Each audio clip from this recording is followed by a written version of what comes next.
Bismillah ar-Rahman ar-Rahim. Alhamdulillahi Rabbil Alameen. Wassalatu wassalam ala ashraf al-anbiya'i wal-mursaleen. Nabiyyina Muhammad wa ala alihi wa ashabihi ajma'een amma ba'd. So, inshallah, tonight we're going to be continuing on looking at some of the ayat that we were looking at last week. And those ayat had to do with Adam alayhi salam. If you remember, we were going through those ayat in Surah Al-Baqarah. Now, last week I made a lot of promises, which now that I'm thinking about, I may need like 4 more sessions if I'm able to cover all of that. So, inshallah, we'll try to do that in the future. But for tonight, there's a specific realm that I wanted to focus on. And that specific realm had to do with understanding who we are. And then, of course, that's going to extend into understanding, we're going to understand who Adam alayhi salam was, and then by extension, we'll understand who we are. So what am I talking about? Well, first of all, before we start into the question of the angels and all of that, if you remember, we're looking at the context of Surah Al-Baqarah. And Allah subhanahu wa ta'ala says, a little while before the ayat talking about the question of the angels and so on and so forth, Allah subhanahu wa ta'ala says, بَعْدَ أَعُوذُ بِاللَّهِ مِنَ الشَّيْطَانِ الرَّجِيمِ بسم الله الرحمن الرحيم كيف تكفرون بالله وكنتم أمواتا فأحياكم ثم يميتكم ثم يحييكم ثم إليه ترجعون. How can you disbelieve in Allah when you were lifeless and He brought you to life? Then He caused you to die, and then He will bring you back to life, and then to Him you will be returned. So inshallah, by the end of tonight, this very ayah, I'm hoping, will be clarified. Okay? So let's start now with the question about you. And we're not going to start right here in Surah Al-Baqarah, but we're going to go to, I believe it's Surah Al-Hashr. Allah subhanahu wa ta'ala says, وَلَا تَكُونُوا كَالَّذِينَ نَسُوا اللَّهَ فَأَنْسَاهُمْ أَنفُسَهُمْ. Do not be like those who forgot Allah, so Allah caused them to forget themselves. So the question arises, what do we mean by the self here? So Allah subhanahu wa ta'ala is making a very simple statement.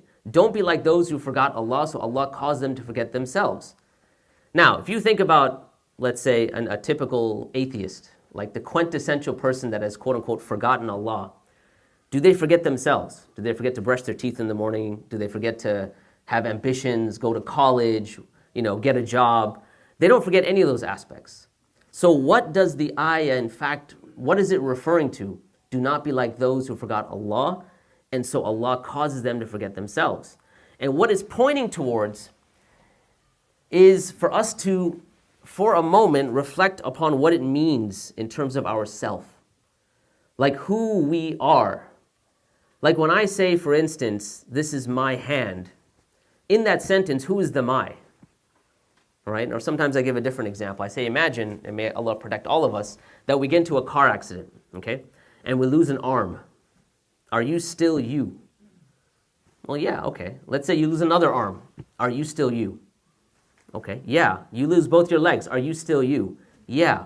So what is it that is the you here? What are we pointing to? And in fact, what we find is that the you here isn't related to just your physical material body. Yes, there's an element of that.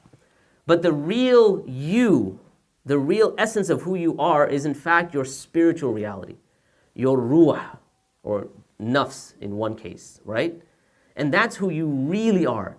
So when Allah says, do not be like those who forgot Allah, so Allah caused them to forget themselves, it is those who have forgot their essence when it comes to their spiritual reality. Because there's a connection between our creation and the creation of our ruh and Allah subhanahu wa ta'ala. Okay? So let's take a step back. First, we want to understand that the human being is a composite of 2 realities. One is the material reality that I was just referring to. And this material reality, it can be compared to other living beings, animals for instance. And in this material being, you and I, we share a lot with much of the animal kingdom. Why? Because in this material being is housed our desires. Our desire to eat, our desire to procreate, and so on and so forth. Okay? Now, this very self, let's call it the animal self, it goes through a certain creative process. And this creative process is temporal. In other words, it is time bound. So when a child is, when a child is conceived, there are stages at which it goes through. So you have, the conception of the child, you have gestation period, and that lasts for 9 months, and then there's a birth. And so there are stages.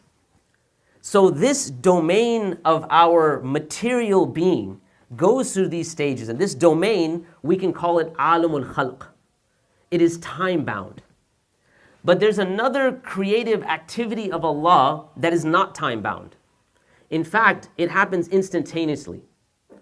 And that domain we can call, we'll say, that domain is what we know as alam al-amr. And that domain is where the ruh is housed. Remember, I said that the human being is made up of 2 parts. So this amr, this command of Allah, this domain of the command, how do we know it's related to the ruh? Well, Allah subhanahu wa ta'ala says, يَسْأَلُونَكَ عَنِ الرُّوحِ. They ask you concerning the ruh. قُلْ, say, الرُّوحِ مِنْ أَمْرِ رَبِّي. Say that the ruh is from the amr of Allah. Okay, so stop here for a second. How does Allah issue His awamir? How does He issue commands? Well, when you go through the Quran, you find that those commands are issued by way of His speech. Okay? So, we have 2 domains, very quickly here. You have one domain, which, like I said, was called Alamul Amr, and you have the other domain, there's Alamul Khalq. Okay? The human being is a composite of both of these 2 domains. In other words, you and I have a spiritual reality, which is your ruh, which in the creative process, it is not time bound. So it is made, as we say in philosophical terms, ex nihilo. In other words, that element of yourself was created out of nothing. Okay? Whereas, when you look at the human constitution, even when you look at Adam alayhi salam's human constitution, you see that it was in fact created out of pre-existing elements. So for instance, Allah subhanahu wa ta'ala tells us that He was created out of teen, a type of mud, a clay, out of water. And so these are pre-existing elements that the human body is created out of, and even Adam alayhi salam's body is created out of. In fact, Abu Musa al-Ash'ari mentions that the Messenger of Allah sallallahu alaihi wasallam says that verily Allah subhanahu wa ta'ala created Adam from a handful which He took from the earth, from all of the earth, in fact, the hadith says. So the children of Adam come in accordance with the earth. Some come with red skin, some with white skin, some with black skin, and whatever is in between. Some, and the hadith says that some people are hazan, and some people are and some people are sahl. Some people are rough, and some people are easygoing. Okay? And some people are good, and some people are bad, meaning that some people have a little, let's say they have a certain angry disposition, and some people have more of a joyous disposition. But what's really interesting is that when you look at human beings in general, you find even the color of your skin has very earthy tones to it. Like no one sitting here is blue like the sky, right? So we have this material constitution. So remember, this material constitution has to do with a time element. And this time element, or this alamul khalq, it is time bound. It has step by step. So, the other thing to note is that this particular alamul khalq, the thing that goes step by step by step, is an order that Allah subhanahu wa ta'ala set into place. Now this is going to become very important when we get to the discussion on evolution. Okay? That there is laws of nature, for instance, the law of gravity that is set in place, like sunnatullah. Okay? This is part of the domain of khalq, alamul khalq. When Allah subhanahu wa ta'ala breaks that particular law that is set into motion, that is part of alamul amr. Okay? So, let's take an example. And one of the quintessential examples we'll take right from Surah Al-Baqarah since we're there. Allah subhanahu wa ta'ala says, وَقَالُوا اتَّخَذَ اللَّهُ وَلَدًا. And they say that Allah has taken a son. Okay, طيب, who is this referring to? The Christians, most likely, right? They say that Allah has taken a son. Subhana, all glories be to Allah. بَلْ لَهُ مَا فِي السَّمَاوَاتِ وَالْأَرْضِ. But rather to Him belongs the heavens and the earth. كُلٌّ لَهُ قَانِتُونَ. And all are devoutly obedient to Him. Then the next ayah, interestingly enough, says, بَدِيعُ السَّمَاوَاتِ وَالْأَرْضِ. Now I want to stop here for a second. The word badi'a. Badi'a is, usually you see the translation, and sometimes it'll say creator. But in fact, badi'a refers to something, or the one that originates out of nothing. So many of you are familiar with the term bid'ah. Okay? So bid'ah is an innovation, meaning something that wasn't there and now it's new. So this attribute of Allah, badi'u samawati wal ard, in other words, He is the one that creates ex nihilo, out of nothing. He brings it into existence. But then it talks about how that process happens. وَإِذَا قَضَى أَمْرًا, and when He issues a decree, فَإِنَّمَا يَقُولُ لَهُ كُنْ فَيَكُونُ. He merely says to it, be, and it is. Okay? So notice the juxtaposition of the issue of Isa alayhi salam, right? They say that Allah has taken a son, and in fact, it's going to refer back to, as we're going to see in Surah Al-Imran, that this is part of Alimul Amr. Okay? Okay. So, if that's the case, now let me go back to the ayah that I started with. And if you remember, I started with the ayah, كَيْفَ تَكْفُرُونَ بِاللَّهِ وَكُنْتُمْ أَمْوَاتًا فَأَحْيَاكُمْ ثُمَّ يُمِيتُكُمْ ثُمَّ يُحْيِيكُمْ ثُمَّ إِلَيْهِ تُرْجَعُونَ. The stages of human creation. We say, typically we understand those stages to be 4. And sometimes we base it on, let's say, this particular ayah. Okay? So in other words, Allah subhanahu wa ta'ala is mentioning that there are these 4 stages of creation. Okay? However, before we existed, Allah subhanahu wa ta'ala created all of us ex nihilo in terms of our arwah, our souls. And it was these souls that we know from the Quran that were taken from the loins of Adam and were asked the question, Alastu bi rabbikum? Am I not your Lord? And we all said, all of us were there. Adam alayhi salam is there. The Prophet sallallahu alaihi wasallam was there. Every single prophet was there. Every single human being was there. All of us were there. And so when Allah said, Alastu bi rabbikum? All of us said, Qalu, Bala. Yes, indeed. Am I not your Lord? Yes, indeed, you are our Lord. Shahidna, and we testified that. Okay, stop here for a second. When you make a testimony, don't you have to be conscious?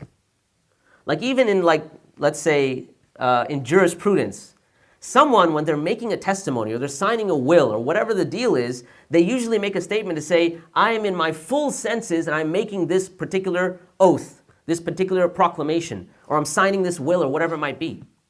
So one of the things that we understand is that our very first stage was not the material body, but was the arwah, was the ruah. That was what Allah originated us as. So now this is our first stage. Allah subhanahu wa ta'ala also quotes some of the people in the hellfire. And they say, قَالُوا, they will say, رَبَّنَا, O our Lord, أَمَتْنَا إِثْنَتَيْن, you made us lifeless twice. وَأَحْيَيْنَا إِثْنَتَيْن, and you gave us life twice. Twice you made us lifeless, twice you gave us life. Okay, so what are the stages now? Well, we were originally arwah, we were originally souls, spirits, right? Ruah. And then Allah caused us to lose that consciousness. In a sense, we die, right? Maybe in a deeper state of sleep, right? Because the Prophet ﷺ mentions that sleep is a sister of death, okay? So we were put in a state of some sort of non-consciousness. That's our first death, quote unquote, lifelessness. That's number 1. And then we come to life. That's the first life. And then after this life, when we're born, then we will die again. Okay? That's our second death, quote unquote. And then we'll be resurrected. Okay? So the stages that we go through in life are in fact, let's say 5. Okay? We are in the state of arwah, that's Allah creating us ex nihilo without any sort of, any sort of creative process, any pre-existing creative material, just by His amr, just by His word, right? Kun fayakun, and that's it, okay? So that's stage 1. Stage 2, we're put to death, and death is kind of a really bad translation, but we're putting into a state of lifelessness. We lose consciousness. Then we are brought back to life, in a sense.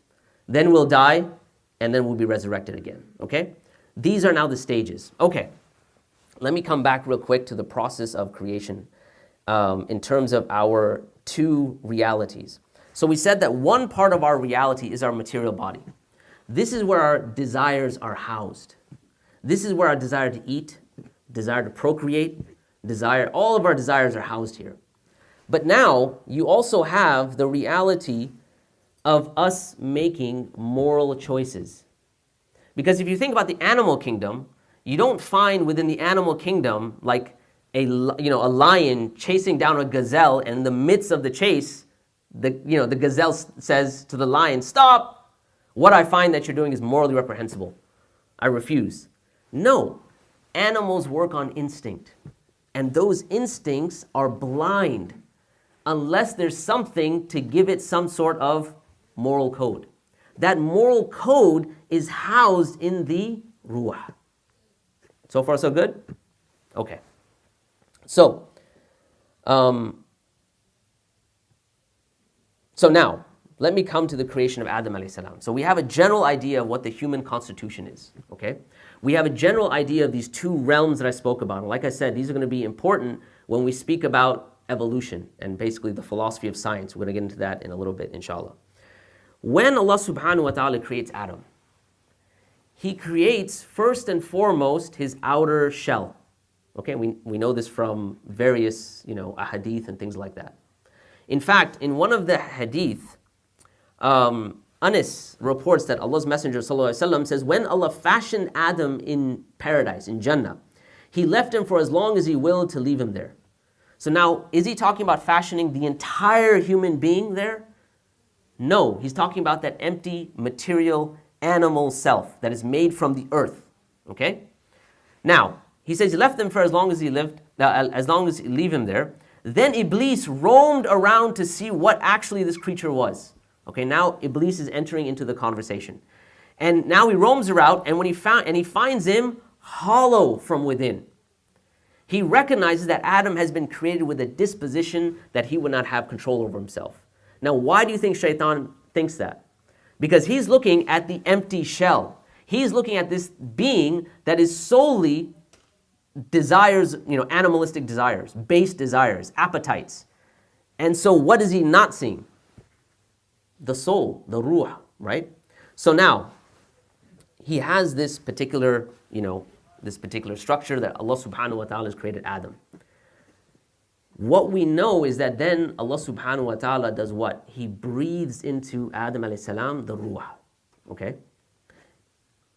And the significance of that is that the thing that gives us honor, when we're going to speak about the angels prostrating, is not this temporal material body. The thing that in fact gives us honor is the fact that we have a soul. Now, let me just stop here for a second. I want to kind of digress, and I'll come back. I want to digress to the month of Ramadan for a second, and then I'll come back, okay? So I mentioned that Allah subhanahu wa ta'ala says that يَسْأَلُونَكَ عَنِ الرُّوحِ, they ask you concerning the ruh, and say that the ruh is from the amr of Allah, is from the command of Allah. So, and I said that the human being is a composite of two realities, right? This bodily reality, which is animal, and it kind of has animal desires, animalistic in a sense. And then you have a spiritual reality. This spiritual reality, this ruah, can be compared to the angelic reality. Because we know angels are made out of light, and the ruah is made out of light. So a human being has within themselves an angelic reality and an animal reality. And it's a composite of both, okay? And the body works in tandem with the ruh. So I just want to kind of cut something out for really quick. That there's a dynamic interplay between the nature of the body and the nature of the soul. But it's outside the scope of this conversation. But, if we ever get into speaking about things like transgenderism, we'll talk about it then, okay? But for now, understand that it's a composite of two realities. In the month of... So if you think about the human body, where does the human body get its sustenance from? It gets its sustenance from the very place it was created. Remember, we said that Allah subhanahu wa ta'ala created out of the earth. So when you want to eat, where are you going to get food? It's going to come from the earth, right? It's either going to come from vegetation, it's going to come from animals who eat the vegetation out of the earth, and so on and so forth. That's the human body. What about the ruh? Where does it get its sustenance from? Well, if we said that Allah says that, they ask you concerning the ruh, say that the ruh is from the amr of Allah, how does Allah issue awamir? How does he issue commands? Kun fayakun, by his word. Do we have access to his word? Yeah, we do. The Quran is kalamullah. In the month of Ramadan, and this is kind of the motif that's I'd like you to picture. Imagine your own self like a rider on a horse. Okay, so the rider is your ruh and the horse is your body. 11 months out of the year, you are feeding this horse like crazy. Okay, getting the finest food. Basically fulfilling all the desires at once. How strong do you think this horse will be? Very strong. So when the horse wants to go somewhere, it's going to take the rider wherever it wants to go. But 1 month out of the year, it's as if Allah says, let's flip the script. Now, you're going to stop feeding the horse during the day. You're going to weaken that horse. And that's what you're going to do during the day. And then at night, you're going to strengthen the rider. How? By reciting Kalamullah. So the month of Ramadan, in fact, is a preparation for you to take on the rest of the year, to understand the significance of the Quran, to strengthen that spiritual reality, that moral code that you have inside of you, right?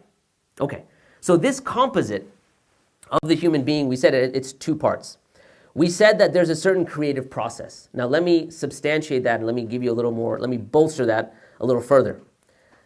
There's a hadith that you can find in Imam Nawawi's 40 hadith, and its original source is Surah Al-Baqarah. And it's a lengthy hadith, but it is narrated by Abdullah ibn Masud, radiallahu anhu. And Abdullah ibn Masud, when he narrates this particular hadith, it's interesting the choice of words he uses. He says, حدثنا رسول الله صلى الله عليه وسلم. Okay? وهو الصادق المصدوق. And he is the truthful and the most trustworthy. Okay. Now stop here for a second. We already know, this is not you and I, this is Abdullah ibn Masud, okay? He spent time with the Prophet ﷺ. He knows better than you and I that he is the most truthful human being to walk the face of this planet, ﷺ. Why would he add this to this particular hadith? Well, we're going to see why. Because this particular hadith addresses those metaphysical realities, some of those that we were just talking about. And in this hadith, he starts off and he says, and I'll just say the translation, verily, the Prophet ﷺ says, verily the creation of each one of you is brought together in his mother's womb for 40 days as a drop. Then he is a clot for a similar period, and then a morsel for a similar period. All right, so the Prophet ﷺ is laying out a chronology for us. Yes or no? That is based in time. This is part of Alamul Khalq. But then the next step, so the Prophet ﷺ says, then there is sent an angel who blows the ruh into him. Notice this wasn't part of the takhliq. This wasn't part of the step-by-step process. This was the ruh taken from somewhere else and then added to the human being. Okay? All right, so that's just kind of bolstering what I was mentioning. So we understand the human being. We understand Adam alayhi salam. And there's a lot more that we could say, but just due to time limitations, because there's a whole dynamic within Islamic pneumatology, Islamic study of the soul, because we can get into the fitra, human nature, and all these things, but we don't have time to get into that part. I need to stick with the story. So let's move now to evolution. Now, when we look at evolution, and if you remember from last week, we said that there were certain beings, right, that some of the historians had mentioned, right? Who remembers what they were? Anyone remember the name? Hin and Bin. Very good. Okay. So Ibn Kathir mentions them. We said that it doesn't go back to the Prophet ﷺ, but it opens up a certain door. And that's the door that I wanted to just look at right now. When we look at how science works, we understand that science has a certain, what we call epistemic domain. Epistemology is the study of how you know what you know. It's a study of knowledge. Okay, so when you ask, how do I know what I know? That's the study of, that's epistemology. Okay, what are the sources of knowledge? That's epistemology. All right, so our source of knowledge, let's say, is the natural world. All right, that's part of your epistemology. When we are dealing with science, we have to understand that it has a certain epistemic border. It has a certain area that it's quarantined itself to. All right? In the terminology that I've used so far, that particular area that it's quarantined itself to is alamul khalq. Okay? When it comes to alamul amr, it cannot say anything about it. It doesn't have the right tools.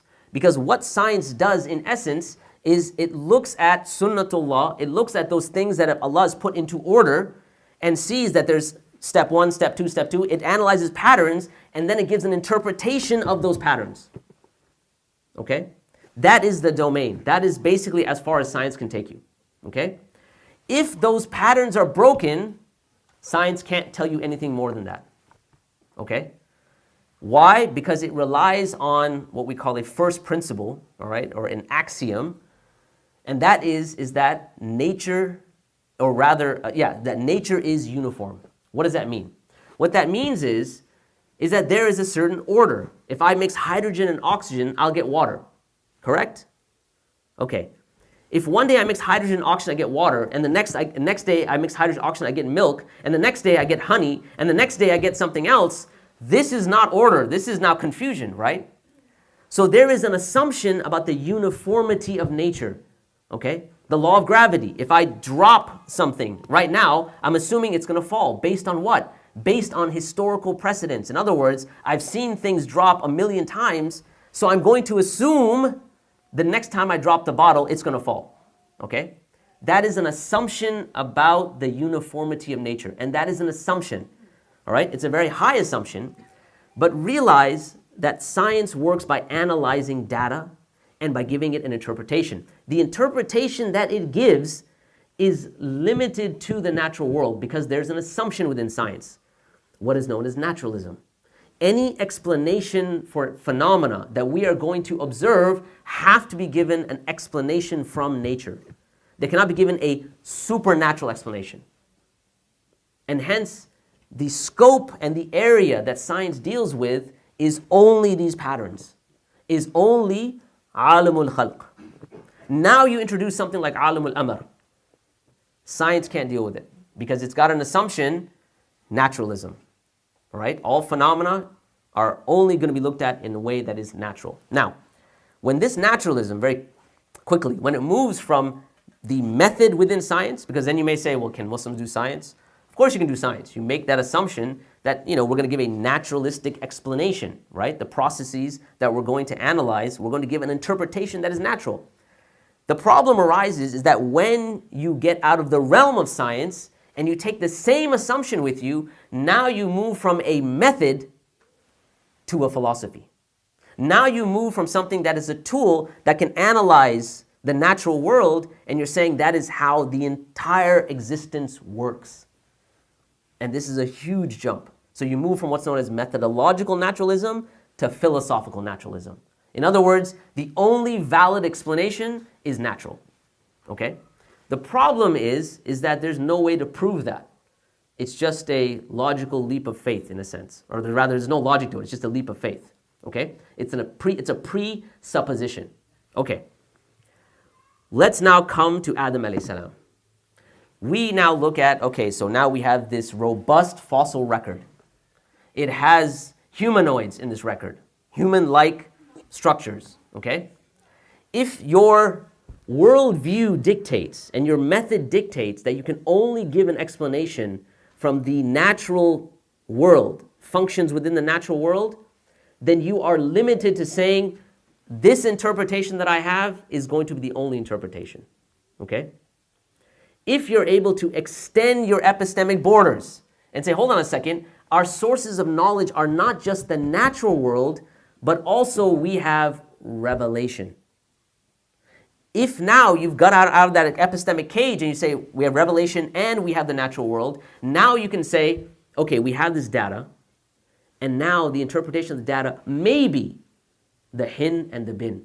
But when it came to Adam alayhi salam, this is not a topic of alamul khalq.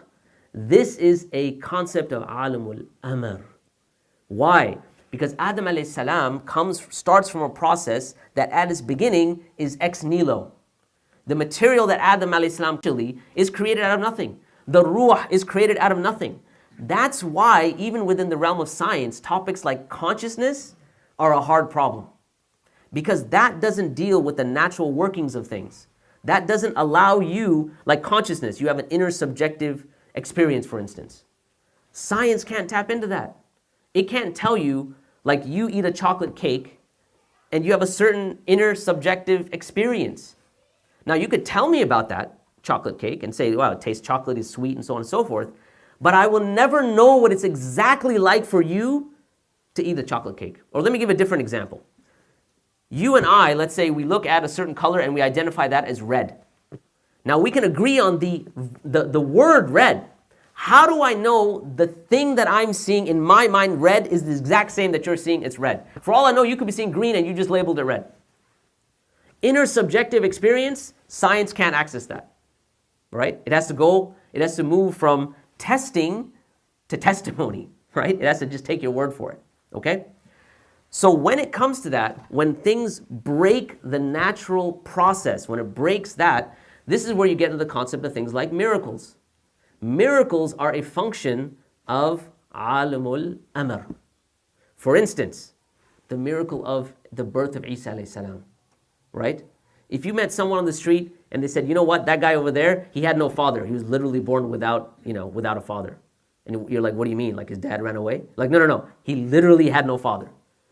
Now, initially you'd be like, I don't believe that, right? I mean, but yet we know that that's a reality when it came to Maryam alayhi salam, right? And that's why Allah subhanahu wa ta'ala says, again, referring to Isa alayhi salam. Remember I said we're going to bring this back to Isa alayhi salam.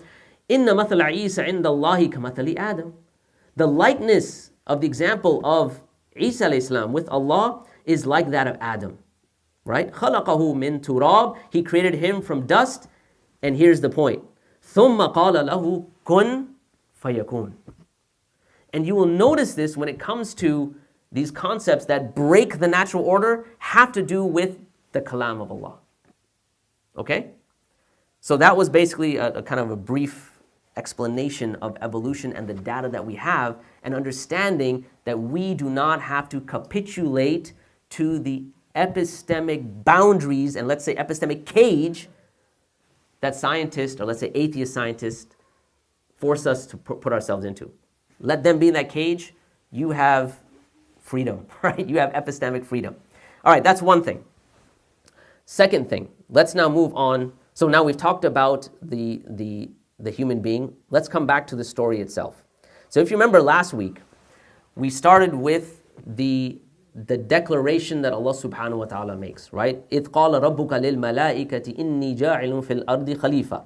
All right, and mention your Lord when he said the angels, indeed, we're going to make upon the earth a khalifa. We spoke about that last time in a lot of detail.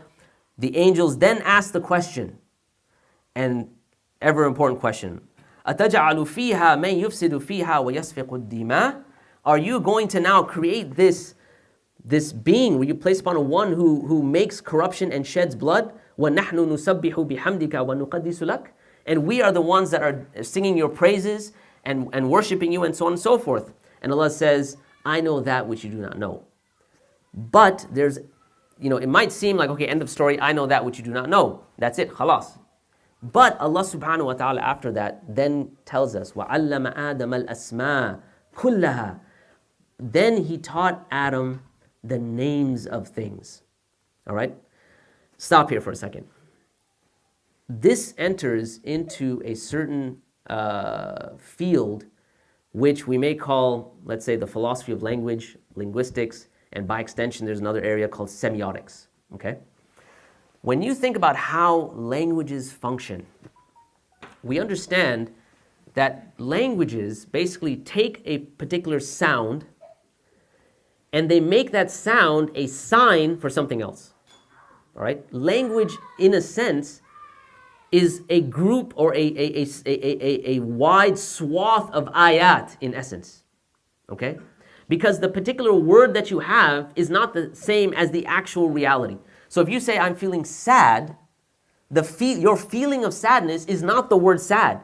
The word sad is a representation of the very feeling that you're having, right? And so in essence, what language is doing is that you are giving things names. Okay?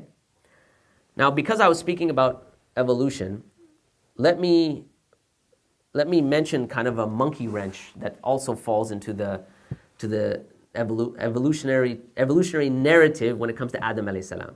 Okay? And this evolutionary narrative that becomes problematic is when you introduce language.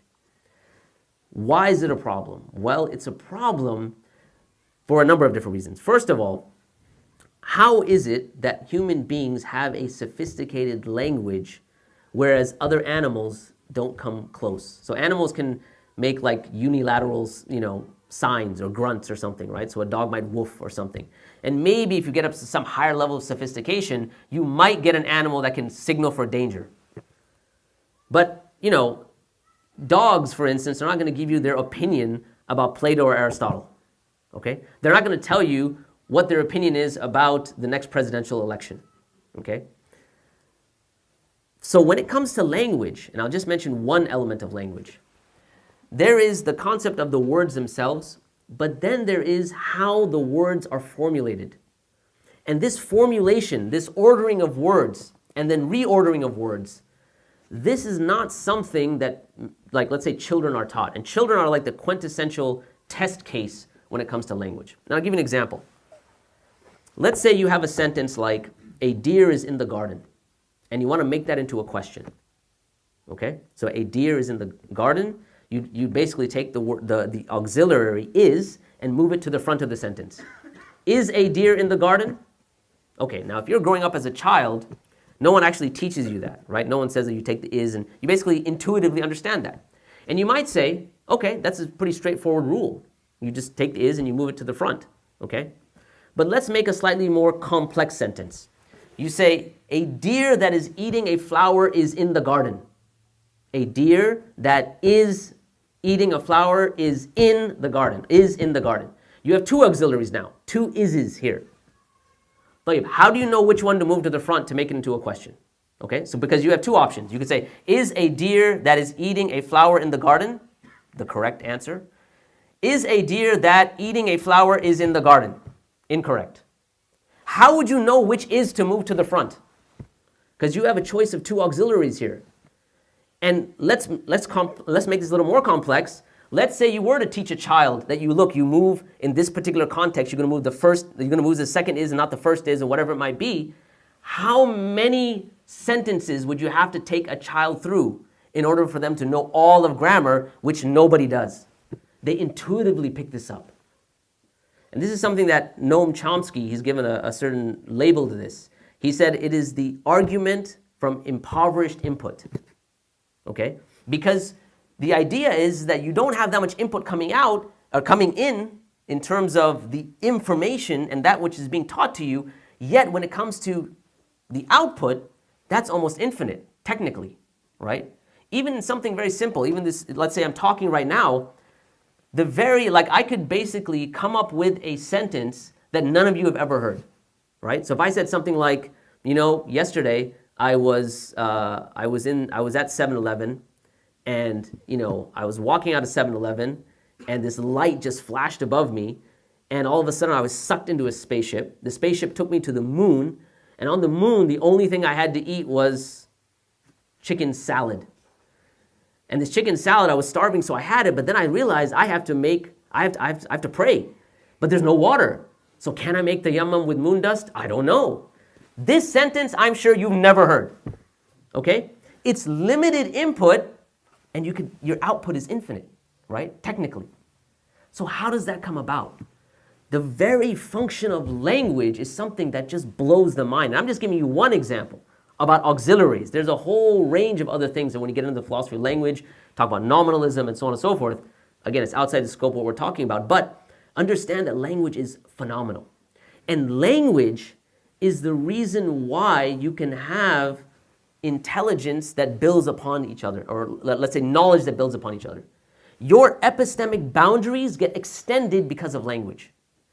You can now study something in a textbook that someone wrote 100 years ago, right? A teacher can teach that because of language. And that is why within the Islamic framework, testimony is extremely important. Your knowledge that comes from the say-so of others. In fact, most of the knowledge you have comes from the say-so of others. Most of it. Most of us don't go out and actually do all the experiments ourselves. We don't do the testing in the lab ourselves. You read about it in a textbook, or you read about it somewhere else, or you see a YouTube video about the moon, or whatever it might be. It's coming from the say-so of somebody else. And that's what allows you to extend your epistemic limits, such that you're not just limited to your own first-hand experience. You're able to learn and grow. And if you look at, let's say, the teleology of history, you find that there has been, like over human history, you have technological advancements because of the fact that we have language. And you wouldn't have technological advancements if that wasn't the case.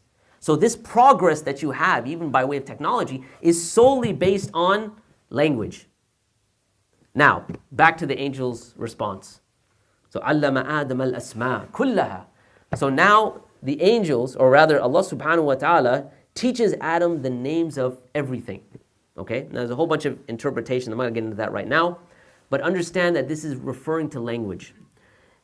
But however, notice that Allah subhanahu wa ta'ala says, allama. He gets taught. He has a propensity to learn. So this being that the angels were now saying, okay, what are you going to do with this being?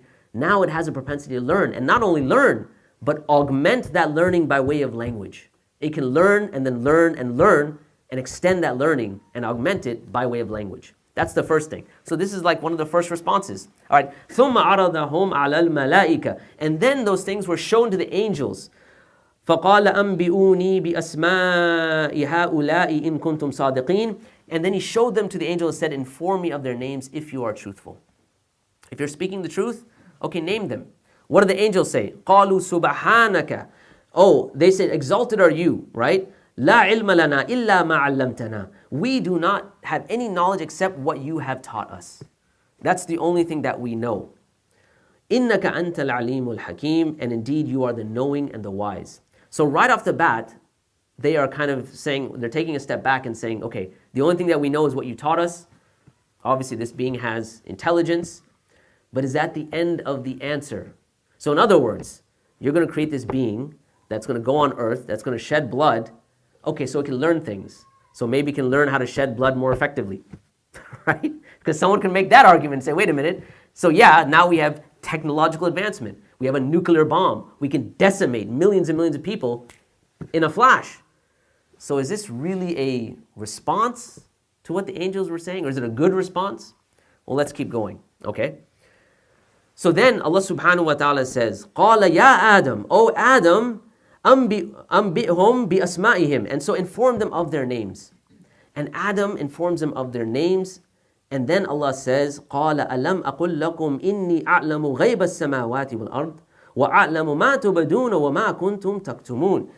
And then he says, O Adam, inform them of their names. And when he had informed them of their names, he says, did I not tell you that I know the unseen? And I know of the heavens and earth, and I know what you reveal and what you've concealed. What was revealed and what was concealed? What was revealed was the initial claim of the angels, the initial problem that the angels had.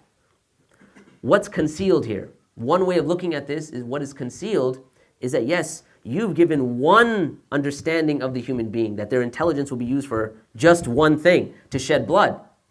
But what you have concealed is the fact that that very intelligence, that very ability to learn, that very construct of the human being can also be used for immense amounts of good. Okay? So stop here for a second. Let's go back to the construct of the human being. All right? We're going to kind of go back and forth in this talk. All right? What do we say the human being is comprised of? Two things, right? We said there's a animal, material, bodily reality. And we said that in this bodily reality is housed our desires. Okay? We said that there's an angelic reality. An angelic reality that is, which we could say is the ruh. And it's a combination of these two.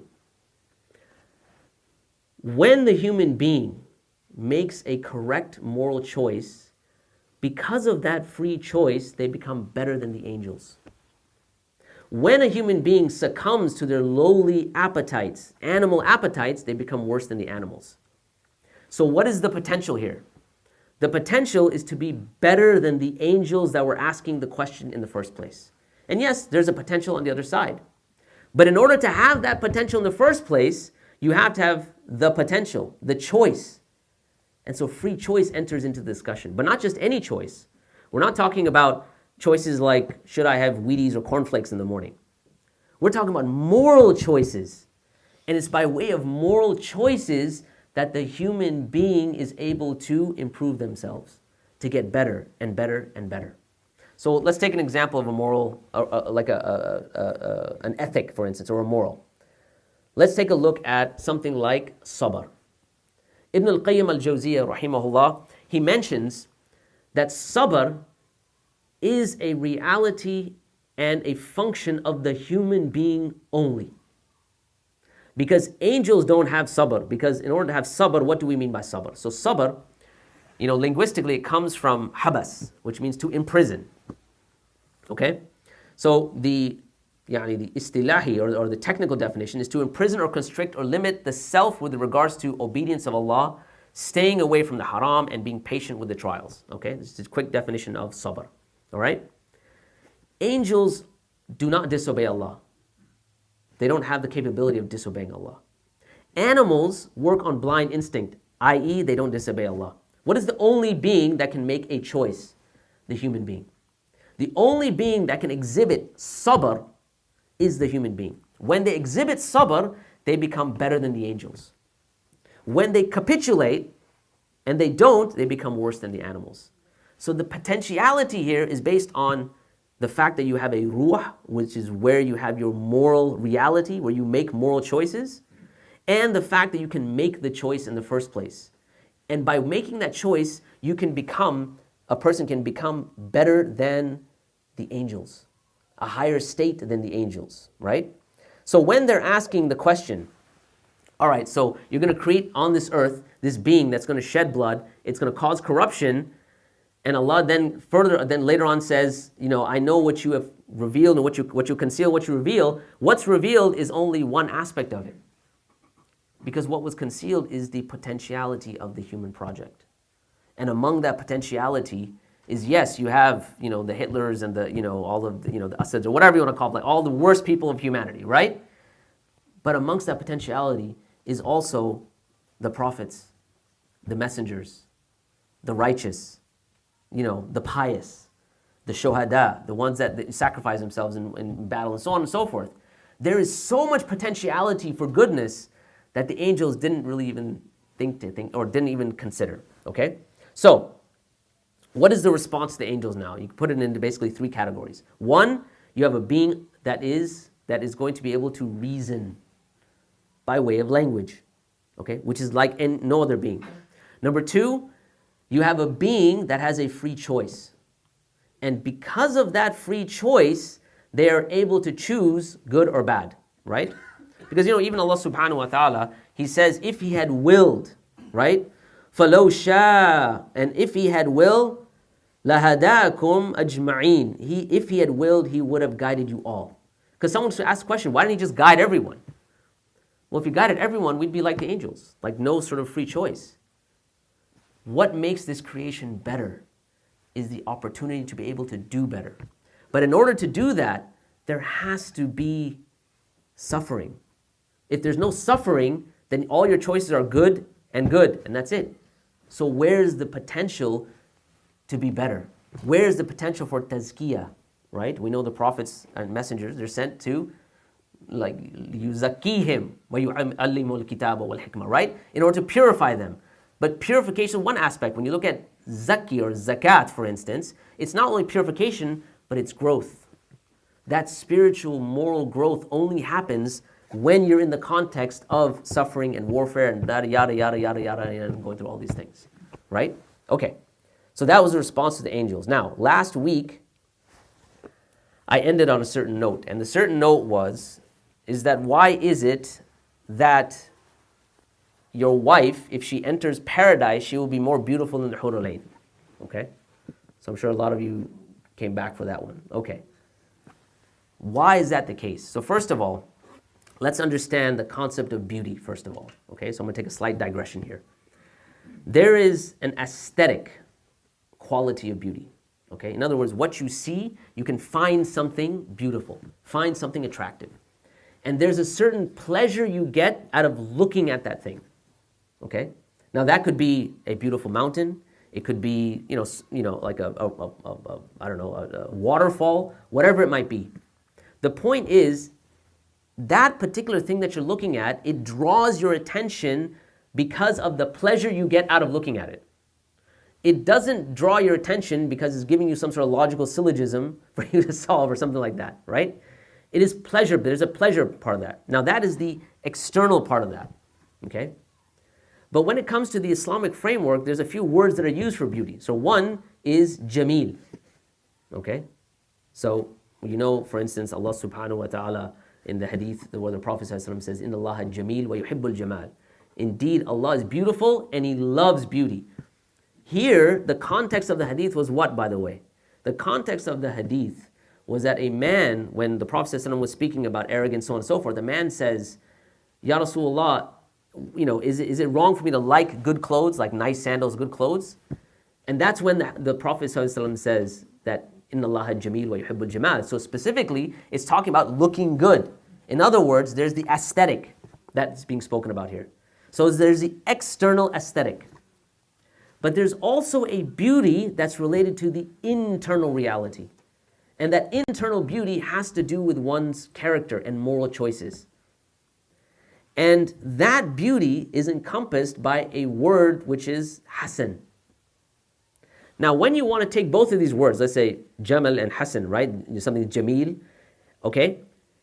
If you want to signify an internal, and the word itself signifies an external, or vice versa, you're going to add an extra word to it. So, for instance, when Yusuf alayhi salam's father, when he says that I'm going to have what kind of patience?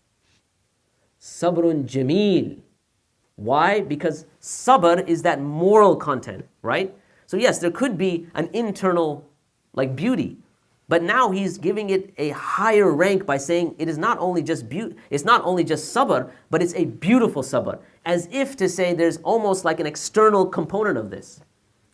When Allah describes the women of paradise, now this is where I'm going to get into this inshallah. In Surah Al-Rahman, Allah subhanahu wa ta'ala says, so which of the favors of your Lord will you deny? And then He says, فِيهِنَّ خَيْرَاتٌ حِسَانٌ. In that, in other words, in paradise, there will be good, and the translation is good and beautiful women. Khayrat hisan. Hisan coming from hasana. Hasana signifies what though? It signifies an internal purity, a good character. Like for instance, the Prophet ﷺ, it's mentioned that he used to say, Oh Allah, just like you've made my khalq beautiful, make my khuluq beautiful. Khalq is the outside, your outside appearance. Khuluq is what? Is your mannerisms, your manners, your adab, and things like that. So, in terms of like hisan, khayrat, there is that internal beauty because they're pure, right? Because no one has touched them, okay? No one's had relations with them.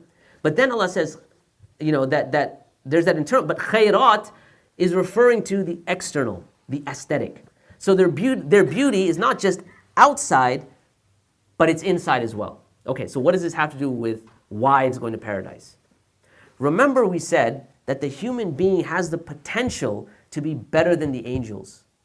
And when does that happen though? When they make the correct moral choices. When they develop themselves spiritually, morally, ethically, and so on and so forth.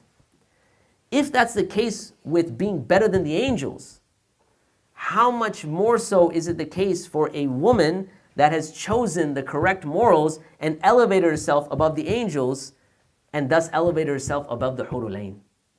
Why? Because the Hurul Ain do not have free choice. They don't have an intellect. So when a person sees their wife in paradise, she has not only an aesthetic beauty that you just look at, but she has that internal beauty as well, right? And it goes back to the very concept, that very human project we're talking about, going in between, having the human being with that potentiality, okay? All right, so let me just mention, so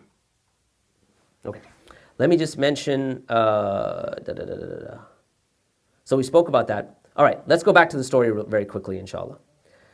So then, after all of that happens, Allah subhanahu wa ta'ala continues, وَإِذْ قُلْنَا لِلْمَلَائِكَةِ اسْجُدُوا لِآدَمَ فَسَجَدُوا, right? And when we said to the angels, prostrate before Adam, they prostrated, except one, right? إِلَّا إِبْلِيسَ أَبَى وَاسْتَكْبَرَ وَكَانَ مِنَ الْكَافِرِينَ. And he refused and he was arrogant and he became one of the kafirin, okay? Now I don't have time to get into the entire, dynamic of Iblis right now, so I'm going to put that on the side just for a few moments, okay? And I want to come in this idea of sajda. What makes the human being so special that you have the angels prostrating? But before we answer that question, and we actually, in essence, we answer that question. When you think about this as a concept, when I used to think about this, like early on when someone told me, okay, well, the angels, like let's say the first time I read it, I thought it was like a group of like 6 or 7 angels.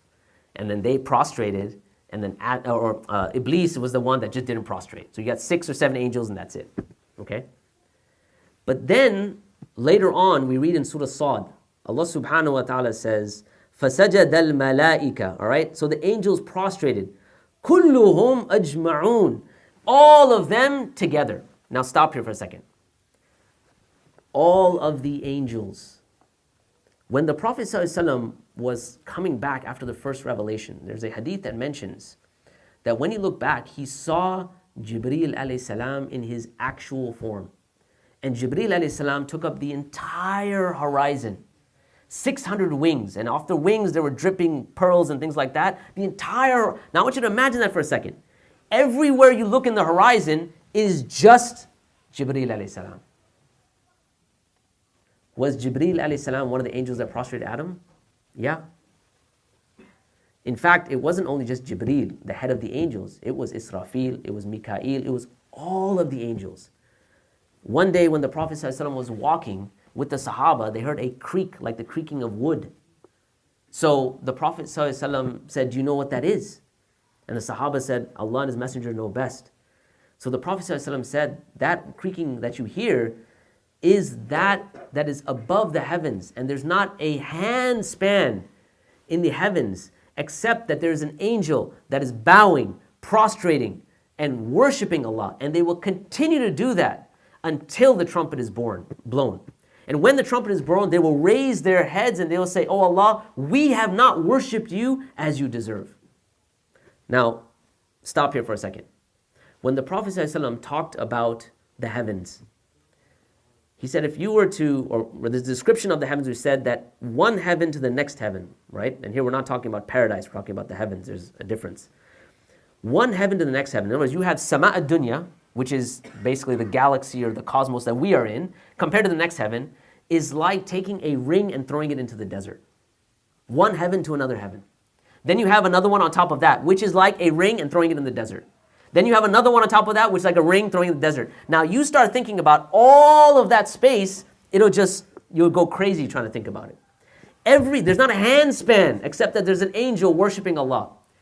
All of those angels, which by the way, those angels, they're the ones that come down on Laylatul Qadr. That's why some scholars say it's called Laylatul Qadr. Qadara, faqadara alayhi rizqahu. To constrict. The earth becomes constricted because all those angels come down.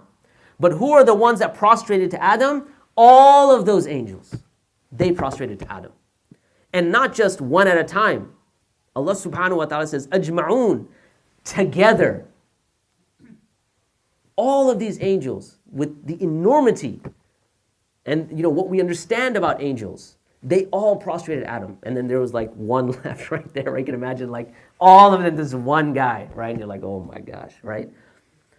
But the point is, what is the reason for that prostration? That human project that has so much potentiality was the reason for that prostration. Allah has honored us by making us the human beings that we are.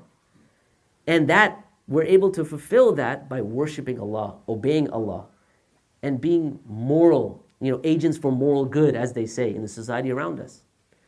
Once we understand that, you find that this allows us to, climb spiritual ladders. Now, I'll mention one last thing before I conclude, and that is the following. And it's going to be, if you know me, I kind of like to make certain points of da'wah, right? So if you're speaking to non-Muslims, one of the things you have to understand, right, is when you are going through the story of Adam alayhi salam. Let's say even if you're going through it in Surah Al-Baqarah, most of the people around you are going to have certain preconceptions about the story itself. In fact, if you were to narrate the story to them, they would think that you're making major faux pas. In other words, you made major mistakes in the story. Why? Well, let's take a couple of examples, okay? When you compare it to the biblical narration, right, in Genesis, one of the things that we notice, for instance, is that there's God who is extremely jealous and vengeful and overly protective of this tree that they're about to eat from. So much so that he's assigned angels that are, rough and, tough and so on and so forth.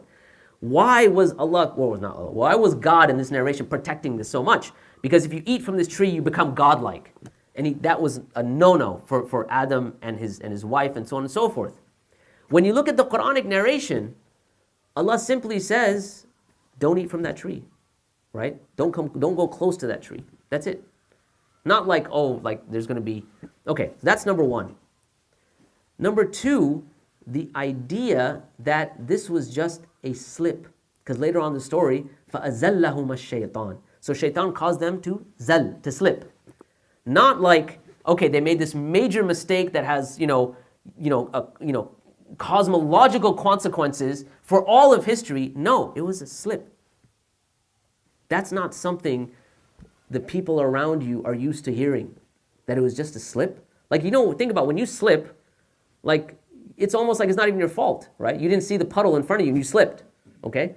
That's the essence of kind of what you got. And that's why after that, Allah subhanahu wa ta'ala does what? Teaches Adam how to ask for forgiveness. فَتَلَقَّى آدَمُ مِنْ رَبِّهِ كَلِمَاتٍ. He teaches Adam, gives Adam the words to say. And then what? He turns to him in repentance. وَهُوَ تَوَّابُ الرَّحِيمُ. And indeed, he's the one that's ever turning. That is not a conceptualization that you have in the biblical narrative. And just that concept of the story of Adam can be a major turning point for a lot of non-Muslims, even those that are not Christian, because that's been in the backdrop since they were kids, since they were going to church. This colossal sin, this angry, vengeful God, there has to be a price for this sin. What is the price for that sin? The sacrifice of his son. A'udhu billah, right? By deconstructing the story of Adam and giving them the truth about the story of Adam, you're actually able to call them to Islam in a way that, believe me, it's not abrasive, right? Typically when we talk to Christians, the first place we go to is the Trinity, right?